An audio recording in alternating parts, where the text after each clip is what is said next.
Bonjour à tous, bienvenue sur cette nouvelle vidéo dédiée au tarot de Marseille. Aujourd'hui, petite séance de tarot en direct, donc vous connaissez le principe.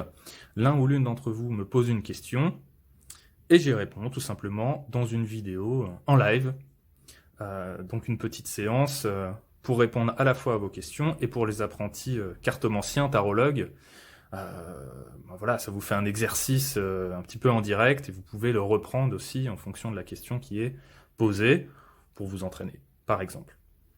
Donc aujourd'hui, je vais répondre à la question de Nathalie, qui m'a écrit via Facebook et qui me demande si elle est à sa place. Alors, vaste question, mais elle précise quand même un petit peu. C'est que, bon, professionnellement, ça va pas très bien. Il y a des conflits humains, on va dire, entre collègues. Elle se sent pas forcément très bien. Et on élargit un petit peu ça. Elle me demande si elle est dans son axe, en fait, hein, si elle est à sa place, tout simplement. Si elle est là où elle doit être. Voir peut-être éventuellement ce qu'il faudrait faire pour bouger un petit peu les lignes. Donc, Nathalie, moi je vais répondre à ta question en utilisant un tirage à 5 cartes que j'ai déjà présenté. Donc, je vais vous mettre le lien dans la vidéo. Je ne vais pas revenir dessus, c'est expliqué dans la vidéo que je vais vous mettre en lien. Donc, tirage à 5 cartes qui va se présenter comme suit. Alors, première carte. Prendre celle-là, que je mets là, c'est le consultant, votre consultant. Donc là, ma consultante, Nathalie. Une carte totalement à l'opposé, qui va représenter le but, l'objectif à atteindre. Moi, je choisis cette méthode-là parce que la question en elle-même, quelle est ma place, ça sous-entend où est-ce que je vais aussi, quoi. Ça sous-entend est-ce qu'il y a des choses à changer? Est-ce que je peux changer de place si je suis pas très bien à ma place? Donc j'aime bien avoir cette carte là à l'opposé, cette carte là qui va représenter vraiment l'objectif. Qu'est-ce qu'il y a, quel but on peut atteindre à travers tout ça. Ensuite, deux cartes au milieu. Hop, celle-là. Puis celle-là, bah tiens, elle vient tout seule, celle-là. Donc tac. Les deux cartes du milieu qui vont représenter les deux obstacles. Et puis une dernière carte, bah tiens, celle-ci, qui représente, je centre pour la vidéo, qui représente la voie à suivre, la clé, on va dire, ouais, le conseil des cartes pour se sortir un peu de cette situation. Et dernière petite chose, moi je ramène tout mon paquet.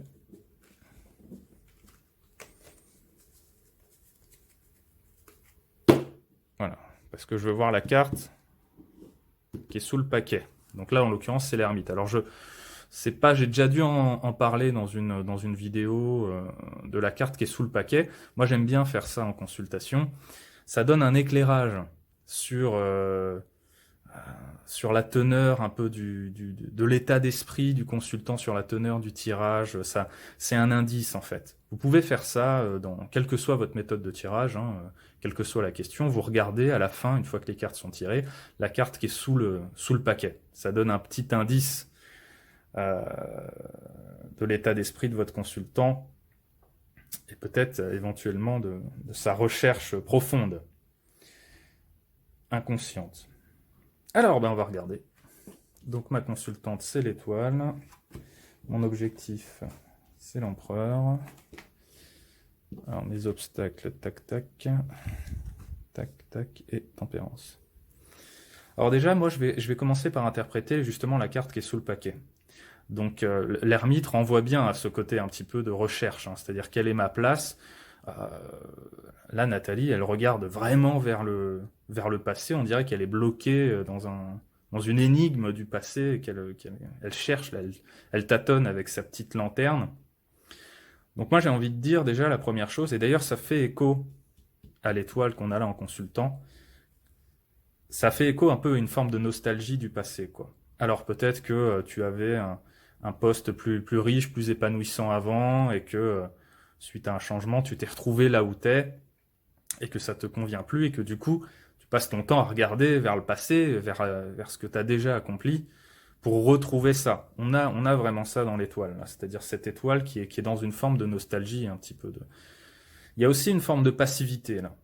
Et là, c'est pareil, on voit un peu dans les deux cartes, l'ermite et l'étoile, que- on dirait que comment dire, tu t'es habitué à ton sort là, c'est-à-dire que tu laisses faire, tu laisses couler là, comme si, voilà, comme l'étoile, hein, elle laisse couler ses jarres,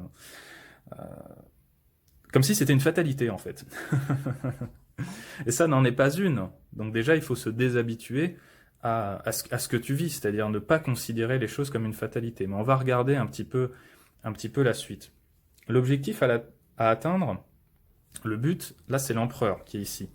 Donc là, l'empereur, il y a à la fois le côté de stabilité financière, matérielle, de sécurité, et il y a quand même une élévation, on va dire, dans le rang professionnel et social. L'empereur, c'est quelqu'un qui dirige, hein. Donc il y a cet objectif-là à atteindre. Peut-être que tu ne te sens pas suffisamment valorisé dans ce que tu fais, euh, qu'on n'a pas, qu'on prend pas en compte les efforts qui sont faits. Et d'ailleurs, ça renvoie un petit peu à l'étoile qui dilapide là, qui gaspille son énergie, mais pour un résultat qui se fait attendre. C'est-à-dire qu'on ne reconnaît pas les efforts que tu produis dans ton travail. D'ailleurs, l'étoile cherche aussi sa place, hein. C'est une carte dans le tarot qui nous dit, enfin, en fonction de son emplacement dans le tirage, elle a soit trouvé sa place, soit elle la cherche encore. Donc ça renvoie bien à ta question là. Alors, les obstacles. Donc moi j'ai le pendu, donc là c'est assez clair, c'est-à-dire que dans ce que tu fais, t'as pas vraiment de liberté en fait. C'est-à-dire que on te sent un peu saucissonné, emprisonné, comme si tu pouvais pas prendre d'initiative, comme si t'étais. On a encore cette passivité là qui ressort, c'est-à-dire que comme privé d'une liberté d'action. Donc là c'est déjà un, un gros blocage. Moi je vois pas fondamentalement là quand j'ai le tirage sous les yeux, quand je l'analyse. Je pense pas que tu sois complètement à côté de ta place, mais je pense qu'à la place dans laquelle t'es trop limité dans tes possibilités d'action. C'est-à-dire on te sent, ouais, privé de capacité de décision, et du coup tu t'es habitué à ça. Et je pense que le gros souci là dans le tirage et dans ce qui se passe, c'est que tu t'es habitué à la situation. Tu as laissé faire, et du coup ça fait boule de neige et t'en arrives à te poser des questions comme celle que tu me poses aujourd'hui. Le deuxième obstacle, là effectivement, le diable. Alors là, on peut repartir une partie de la question qui parlait un peu des rapports humains et des collègues. Donc là, effectivement, il n'y a pas que des bonnes influences, on va dire, autour de toi. Alors est-ce que c'est hiérarchique? Est-ce que c'est vraiment, on a l'impression qu'il y a peut-être quelqu'un qui manipule un petit peu les rapports humains. Enfin, là, le diable en obstacle, c'est vraiment cette mauvaise influence, on va dire, qui pèse sur toi. Il y a une deuxième chose qui est assez claire, c'est que là, le diable, est-ce que c'est toi ou est-ce que toi, t'es un des petits lutins qui se sent un peu emprisonné? Ce qui renverrait à ce qu'on a dit juste avant sur le pendu. Donc là, il y a un double problème. Se sentir emprisonné, se sentir privé de liberté d'action, et en plus être soumis à des influences qui sont pas forcément très positives. On va dire ça comme ça. Alors, qu'est-ce que nous dit tempérance? Parce que là, on a pas mal étudié les objectifs, ce qui bloque, mais il faut bien avancer un petit peu là.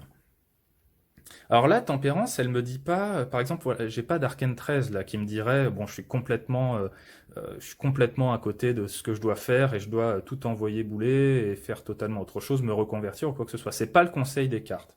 Après, tu fais ce que tu veux, t'as ton libre arbitre, mais c'est pas vraiment ça en fait.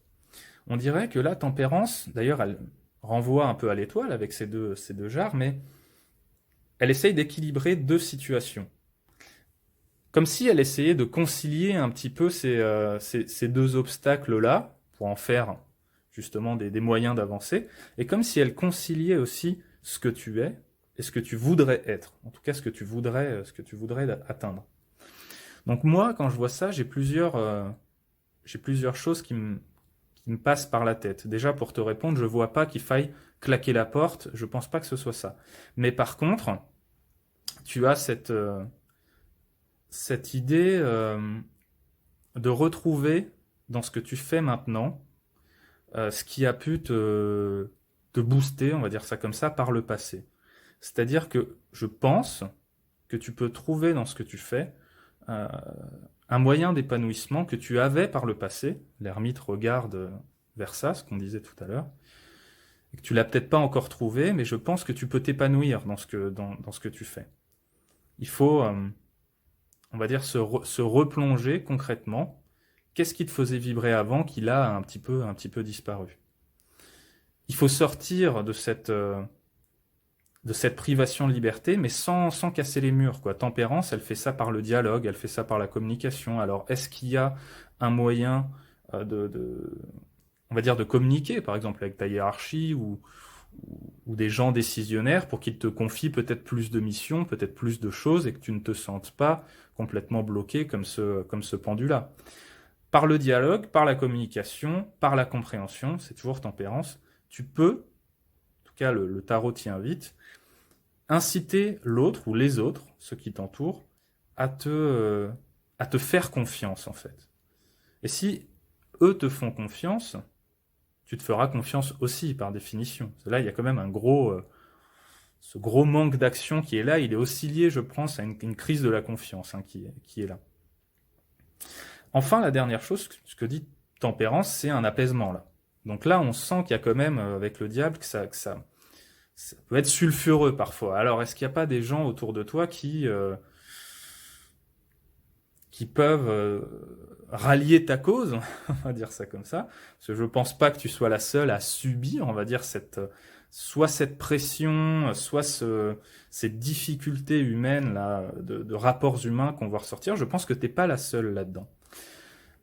L'ermite nous dit là que, au fond, tu as le sentiment d'être complètement isolé dans cette situation-là. Moi, je pense pas que tu sois isolé. Je pense que tu peux essayer de t'ouvrir un peu, de communiquer avec les gens qui sont autour de toi, toujours tempérance, et par l'apaisement, essayer de trouver une solution plutôt aux rapports humains que tu vis. Je pense que tu n'es pas seul. Je pense qu'il y a d'autres personnes qui vivent ça, qui ressentent ça, peut-être qu'ils ne se manifestent pas, peut-être qu'il y a d'autres ermites dans ton environnement très proche, là, professionnel, et qu'eux ont besoin peut-être de quelqu'un qui prenne un petit peu la locomotive de ça et de se dire, bon, là, on est dans cette boîte, on est dans un flou artistique complet. Les gens sont des individus, enfin, ont un rapport très individuel à ce qu'ils font. Et moi, Nathalie, je peux peut-être faire le lien entre toutes ces personnes-là qui ont aussi besoin de trouver un épanouissement. Et moi aussi, j'ai besoin de trouver cet épanouissement-là. Donc on a un peu tout ça dans Tempérance. Elle nous dit pas, on voit, allez, pars à l'autre bout du monde, etc. T'as rien à faire là, etc. Non, elle nous dit que tu peux concilier tes aspirations profondes, celles des autres aussi, tout en apaisant, pardon, par le dialogue en fait, tout en apaisant les rapports humains et ta situation personnelle. Voilà un petit peu le bilan. Et puis dernière chose, Nathalie, parce que moi c'est ce qui me frappe beaucoup quand je vois un peu toutes ces cartes, je vous dis toujours d'essayer d'analyser un petit peu entre chaque carte, est-ce qu'il y en a qui se ressemblent, est-ce qu'elles peuvent véhiculer un message similaire. Là on a vu que c'était quand même pas mal le cas. Moi je pense que tu t'es laissé emprisonner en fait dans une situation où tu disais que où les autres peut-être t'ont fait comprendre, ou peut-être c'est ce que tu as compris des autres, que au final, il valait mieux que tu restes un peu à ta place et que tu bouges pas trop. Mais non, moi je pense pas que ce soit ça. Je pense que tu peux avoir accès à plus de missions, à plus de responsabilités, tout en restant dans une forme d'intermédiaire, c'est-à-dire ne va pas chercher à casser les murs, quoi. Quand je dis intermédiaire, c'est pas au sens péjoratif, hein, c'est pas, tu seras pas toujours au milieu, et voilà. Mais ce que je veux dire, c'est qu'on n'a pas besoin, et en tout cas dans ce cas-là, de casser tous les murs, de tout plaquer pour trouver l'épanouissement. Je pense que là, ça peut se faire là, mais tu t'es trop laissé enfermer dans quelque chose. Et maintenant, il est temps de sortir un petit peu de cette coquille-là, et tu n'es pas aussi isolé que tu peux le penser. Voilà Nathalie, alors j'ai fait ma petite séance. Alors j'espère que déjà j'ai répondu à ta question, au moins te donner des axes de réflexion, des pistes. J'espère que tu y réfléchiras, que tu me feras part de la suite. Et quant à vous, ceux qui travaillent le tarot, hein, ceux qui travaillent l'art du tarot, bah moi je vous invite, hein, quand je fais des petites vidéos comme ça, de tarot en direct, à interpréter aussi les cartes à votre manière. Alors vous pouvez utiliser le tirage que moi j'ai fait, ou refaire un tirage en fonction de la question qui a été posée. Voilà, c'est vraiment le but de ces séances de tarot en direct, c'est de vous inciter évidemment à pratiquer, ça c'est clair. Voilà, moi j'en termine là, je vous souhaite une excellente journée, je vous dis à bientôt autour du tarot.